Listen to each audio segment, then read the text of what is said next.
The Proslogion, written in 1077 to 1078, was written as a prayer or meditation by the medieval cleric Anselm, which serves to reflect on the attributes of God and endeavors to explain how God can have qualities which often seem contradictory. In the course of this meditation, the first known formulation of the ontological argument for the existence of God was set out, Faith-Seeking Understanding. His original title for the discourse, in fact, was Faith-Seeking Understanding. The Proslogion is the source for Anselm's famous and highly controversial ontological argument for the existence of God, that is, the argument in favor of God's existence by definition.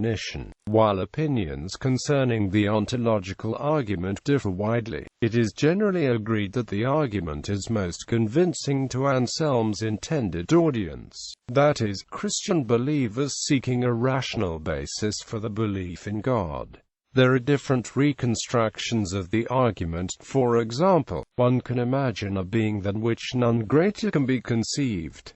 We know that existence in reality is greater than existence in the mind alone. If the being we imagine exists only in our mind, then it is not a being than which none greater can be conceived. A being than which none greater can be conceived must also exist in reality. Failure to exist in reality would be failure to be a being than which none greater can be conceived. Thus, a being than which none greater can be conceived must exist, and we call this being God.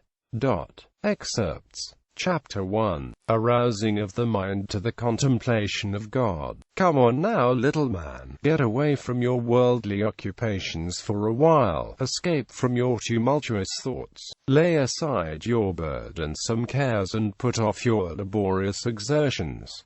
Give yourself over to God for a little while, and rest for a while in Him. Enter into the cell of your mind, shut out everything except God and whatever helps you to seek Him once the door is shut. Speak now, my heart, and say to God, I seek your face, Lord, I seek.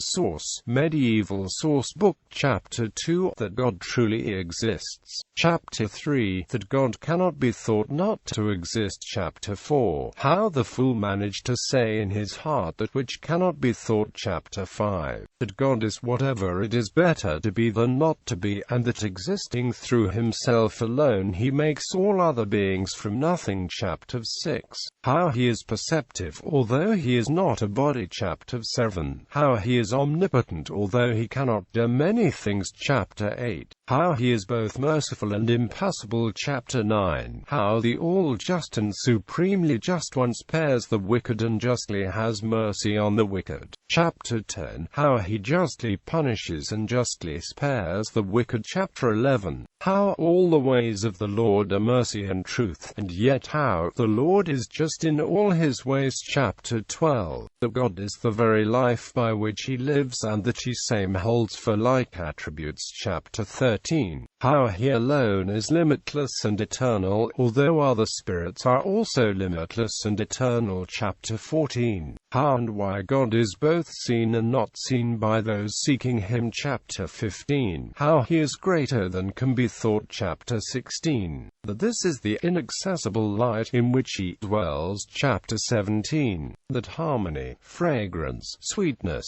softness, and beauty are in God according to his own ineffable manner. Chapter 18. That there are no parts in God or in his eternity which he is. Chapter 19. That he is not in place or time but all things are in him. Chapter 20. That he is before and beyond even all eternal things. Chapter 21. Whether this is the age of the age, or the ages of the ages. Chapter 22. That he alone is what he is and who he is. Chapter 23. That this good is equally Father and Son and Holy Spirit, and that this is the one necessary being which is altogether and wholly and solely good. Chapter 24. A speculation as to what kind and how great this good is. Chapter 25. Which goods belong to those who enjoy this good and how great they are. Chapter 26. Whether this is the fullness of joy which the Lord promises.